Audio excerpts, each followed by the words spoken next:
Merci, Monsieur le Président.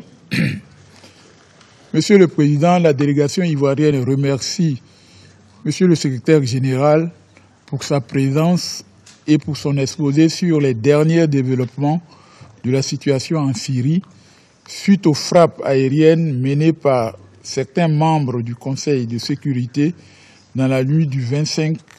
vendredi 13 avril 2018. La Côte d'Ivoire demande à l'ensemble des acteurs impliqués à divers niveaux dans le conflit en Syrie de faire preuve de retenue et de ne pas compliquer davantage la situation désastreuse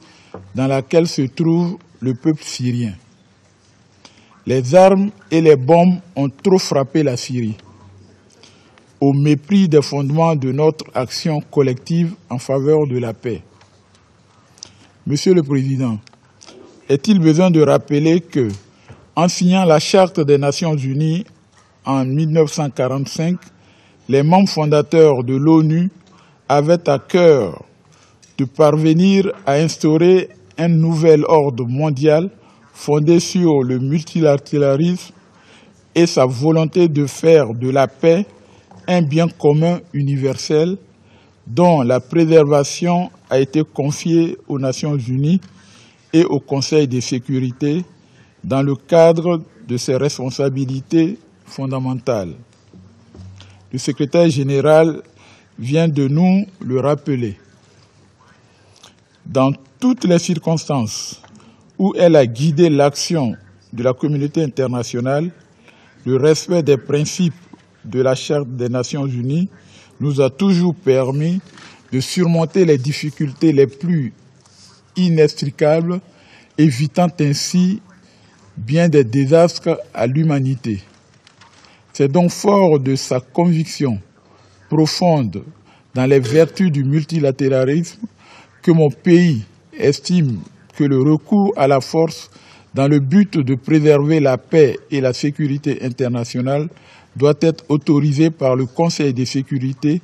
afin de lui préserver l'autorité juridique indispensable et éviter ainsi toutes les dérives et tous les abus. Seul le Conseil de sécurité, fort de sa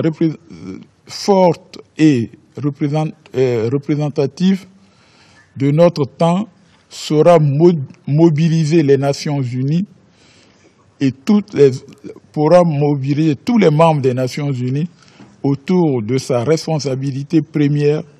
du maintien de la paix et de la sécurité internationale. La Côte d'Ivoire exprime donc ses vives préoccupations au regard de l'incapacité de notre Conseil à relancer le dialogue en Syrie et à faire reculer les partisans de la solution militaire. Monsieur le Président,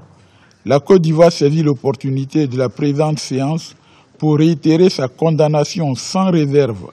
à l'utilisation des armes chimiques, quels qu'en soient les auteurs,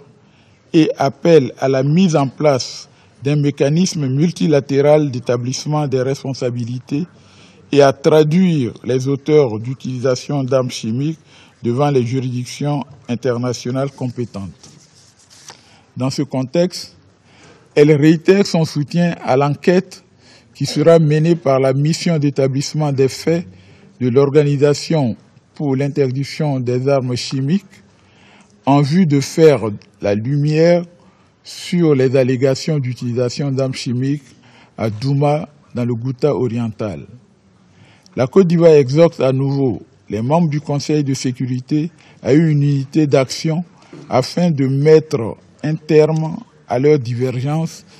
et de parvenir à la mise en place de ce mécanisme de réduction des comptes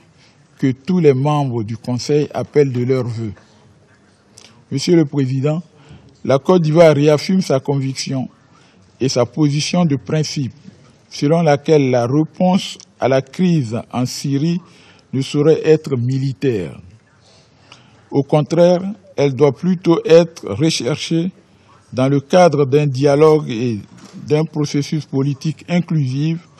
comme le prévoit la feuille de route de la résolution 2254 du Conseil de sécurité des Nations Unies. L'heure est donc venue de donner résolument une chance au dialogue et de remettre notre Conseil dans le sens de l'histoire. Je vous remercie. Le agradezco al representante. Je remercie le représentant